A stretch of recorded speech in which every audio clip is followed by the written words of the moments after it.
نحمدہ ونصلی ونسلم علی رسولہ الکریم اما بعد۔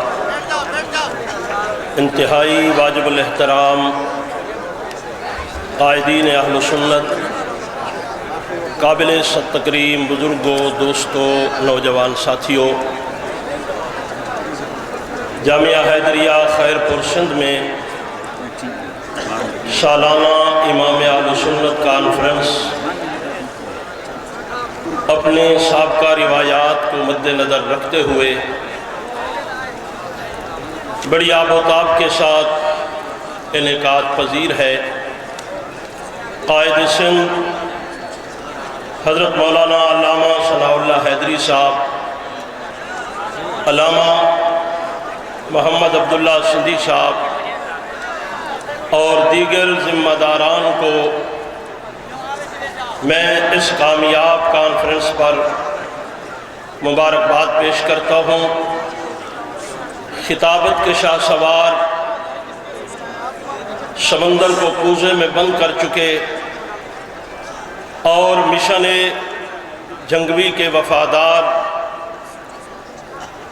ہزاروں کے اجتماع میں اپنی وفاداریوں کا ایک بار پھر عزم کر چکے۔ صبح سورج طلوع ہو رہا تھا تو آپ اس پنڈال کی زینت بنے، اور سورج غروب ہو کر ڈوب جائے گا، آپ پھر بھی اس پنڈال کی زینت رہیں گے۔ کل قیامت کے دن انشاءاللہ چڑھتا ہوا سورج اور غروب ہوتی ہوئی کرنیں آپ کی اس وفا کے گواہی دیتے چلے جائیں گے۔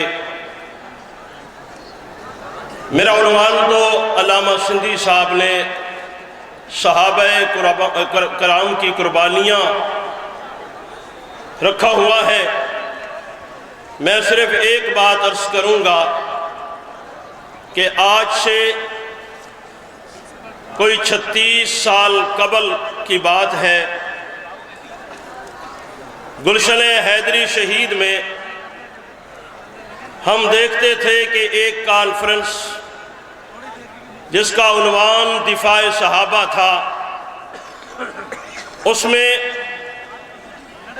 علامہ فاروقی شہید بھی تشریف لائے اور دیگر قائدین بھی اس پروگرام کی زینت بنتے رہے،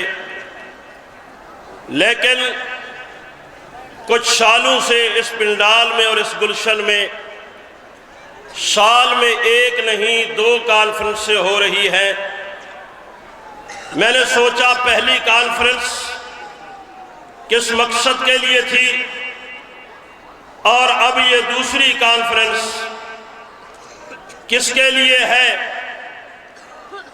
تو معلوم ہوا کہ پہلی کانفرنس عظمت صحابہ، دفاع صحابہ کے عنوان پر تھی، اور اس میں بنیاد رکھنے والے نے ہر سال ہزاروں کے مجمع میں لوگوں کو گواہ بنا کے کہا کہ عظمت صحابہ کے اس عنوان پر اور دفاع صحابہ کے اس مشن پر میں اپنا خون دے سکتا ہوں، لیکن اس مشن سے پیچھے نہیں ہٹ سکتا۔ جب انہوں نے اس عزم کو کئی سالوں تک دہرایا تو پھر اس پنڈال میں بیٹھنے والے لوگوں نے دیکھا کہ اسی جگہ پر ان کا جب جنازہ اٹھا تو ان کے خون کی خوشبو نے بتا دیا کہ اس میں صحابہ کے ناموس کی برکت شامل ہو چکی ہے۔ اور آج جماعت کے قائدین نے فیصلہ کیا کہ جس قائد محترم نے یوں عزم کے ساتھ اس مشن کے ساتھ وفا کی ہے، اسے خراج تحسین پیش کرنے کے لیے ہمیں امام اہل سنت کانفرنس کا انعقاد کرنا چاہیے۔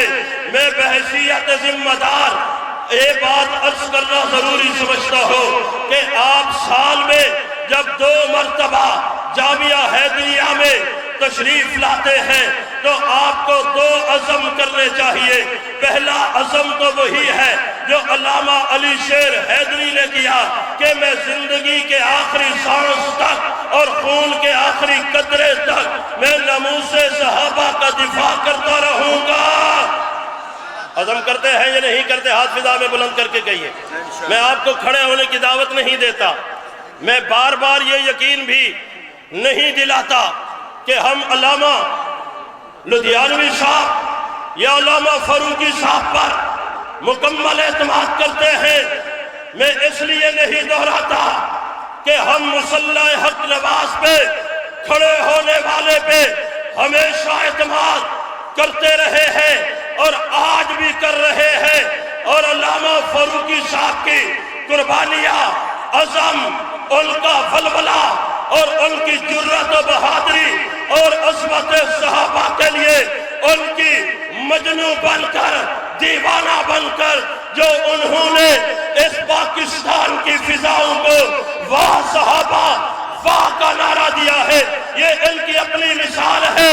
میں دوسرا عزم یہ آپ سے کروانا چاہتا ہوں کہ جب علامہ حیدری شہید نے دفاع صحابہ کے عزم پہ مر مٹنے کا دعویٰ کیا، وہ اپنے عزم میں پختہ تھے، اپنے عہد میں وہ وفا کر کے چلے گئے۔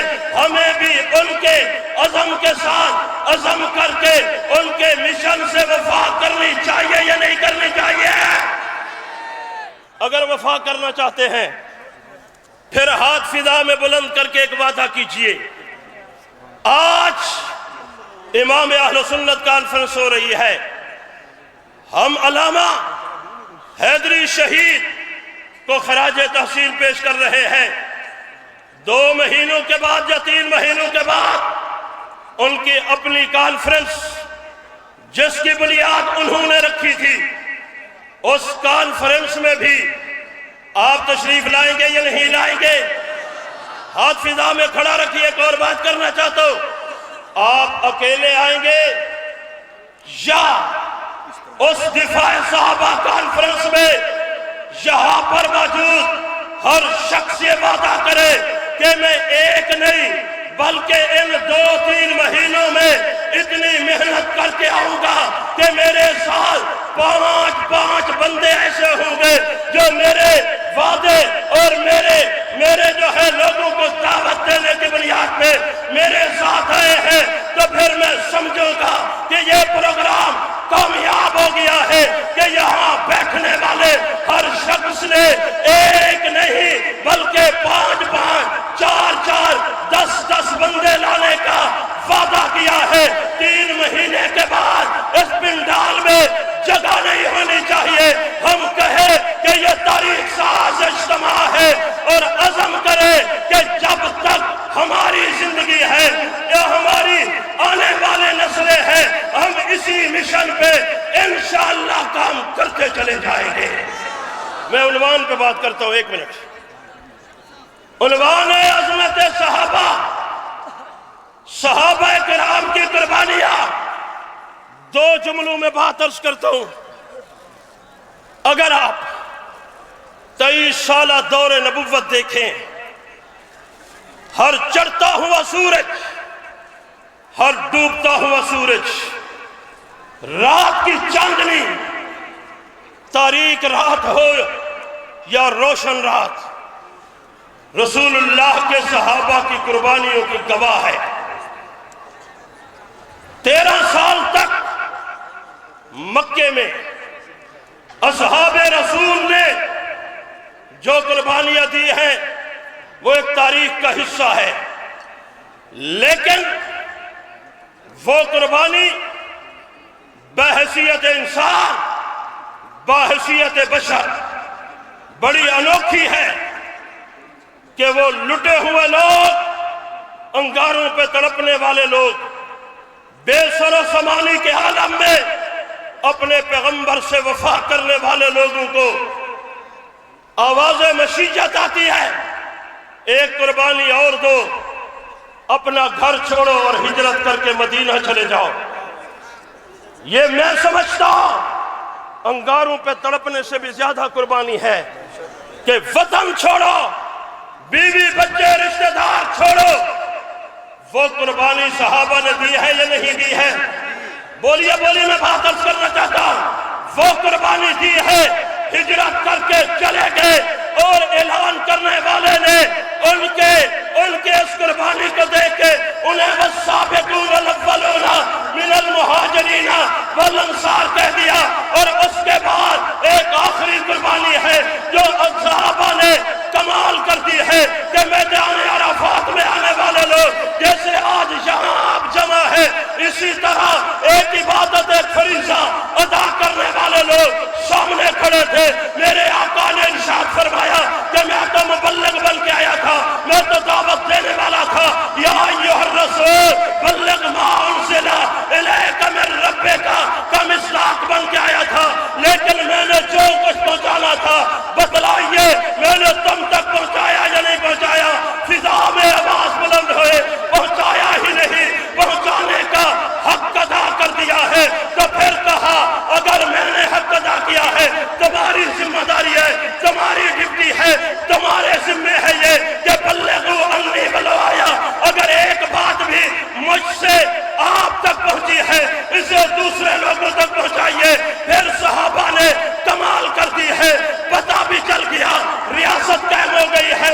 اب ہم ریاست کے والی محمد الرسول اللہ کو نبی بھی مان رہے ہیں، ریاست کا والی بھی مان رہے ہیں، سہولتیں پیدا ہو گئی ہیں، لیکن ریاست بننے کے باوجود عہدوں کے لیے مدینہ میں نہیں آئے، وزارتوں کے لیے مدینہ میں نہیں آئے، بلکہ نبی کی بات کو لے کے نکل پڑے ہیں۔ اور اس کا ثبوت آپ کا سنگ دے رہا ہے، شکار پر دے رہا ہے، محمود گوڑ محبوب گوڑ اس کا ثبوت دے رہا ہے کہ یہاں وہ صحابہ سوئے ہوئے ہیں جن صحابہ نے نبی کے ساتھ یوں وفا کی ہے۔ عزم کیجئے ہم بھی مرتے دم تک محمد کے صحابہ سے وفا کریں گے۔